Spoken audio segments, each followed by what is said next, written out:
So I'm here to talk to you this morning about why social work should stop serving fathers.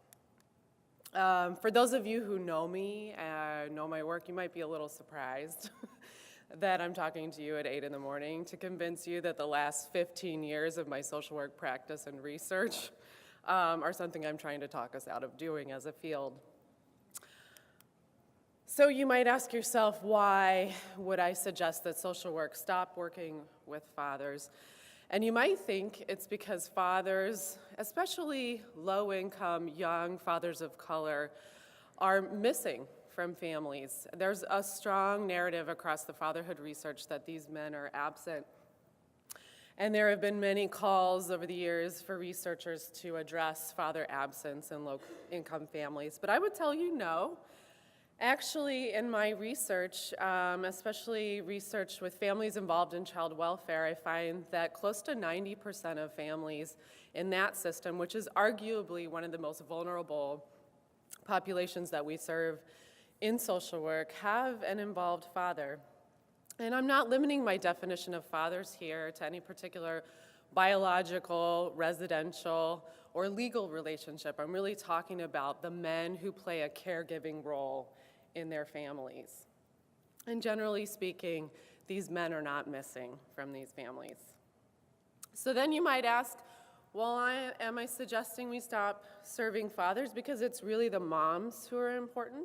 It's really the moms who are doing the lion's share of caregiving in families? And I would say, no, actually that's not the reason either. And in fact, women do the heavy lifting in families in the US today.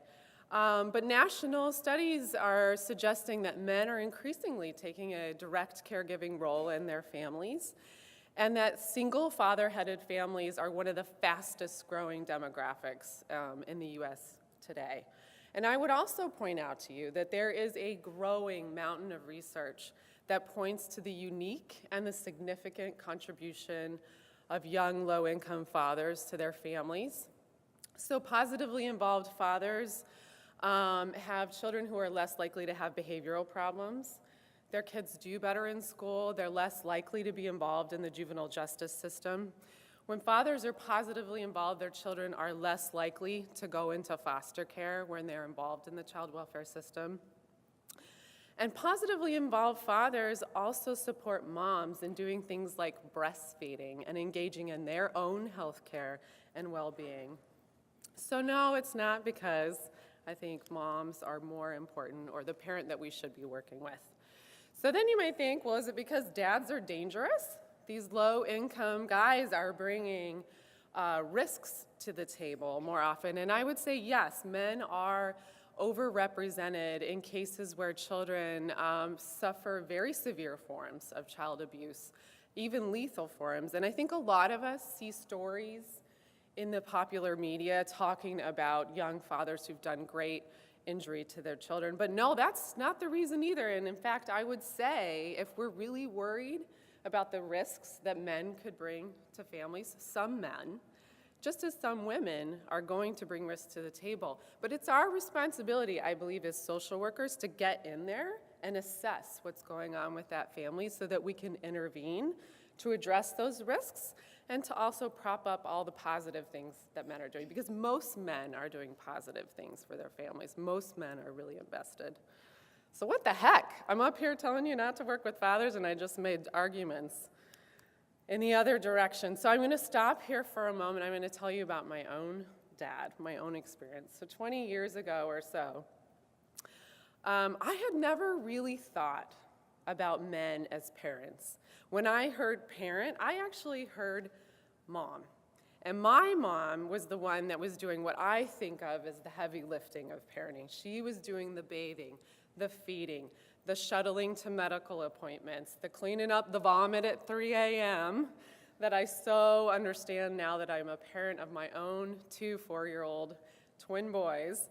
But that wasn't my dad. He wasn't in that. He was the guy who took me out for ice cream the evening before the school year started. He was the guy who taught me to do a 32-point inspection on my first car and tell a really dirty joke with excellent timing. That was my dad.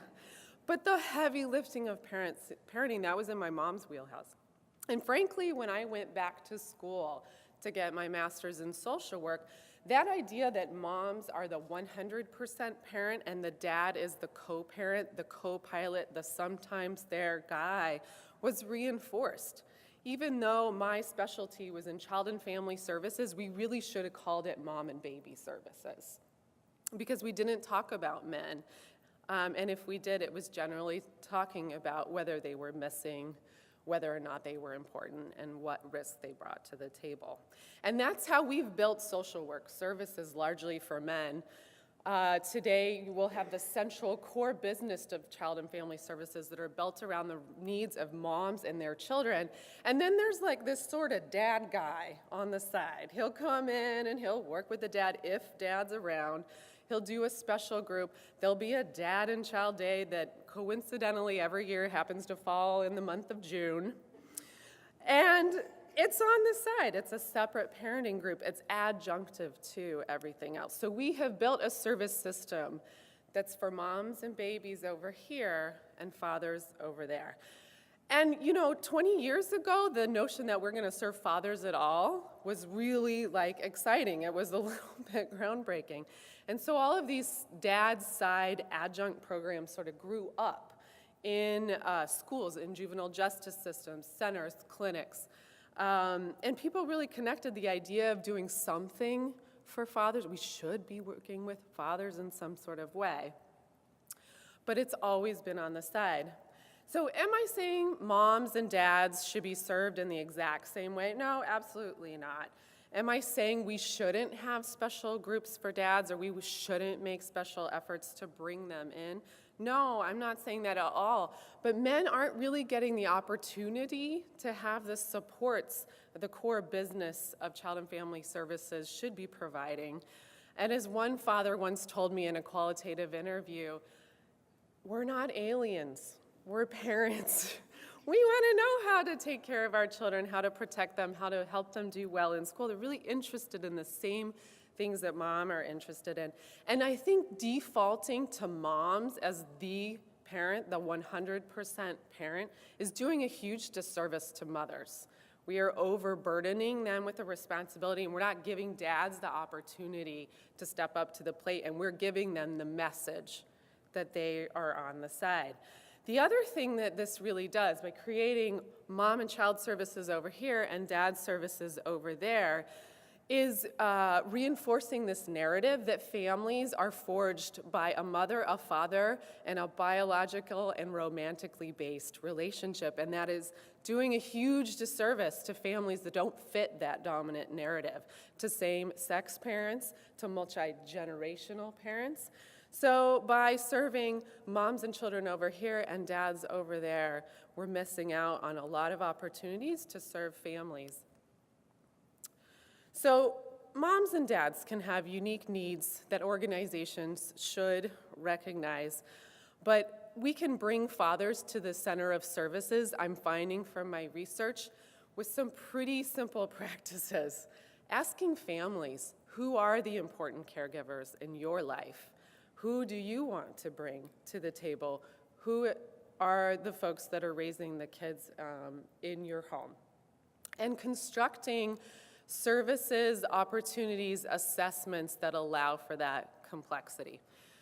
Early on in my career as a researcher, I had been a practitioner working with fathers in the field, and I was a very bright-eyed, bushy-tailed doctoral student at Columbia University, and I said, I really want to move interventions forward for fathers. I don't really see an evidence base out there. And I had a lot of mentors come back at me, a lot of reviewers of my journal articles, a lot of grants that came back with comments that had embedded in them this narrative that actually, why are you working with fathers? They're not around. You're going to have a really hard time recruiting them into your studies. It's going to take forever. You're not going to get tenure. So not only are fathers missing and unimportant and potentially dangerous, I'm not going to get tenure because I'm working with them. And that's not been true at all. I am so excited about this field And I think as researchers, we have a real responsibility to bring dads to the center of services and allow for all of these other complex parenting and family arrangements. I don't think we can get away with just studying mothers or just studying fathers. So what I'm asking you to think about today, to consider as you're having conversations with your students, as you're looking at your own research, please stop serving fathers and start serving families.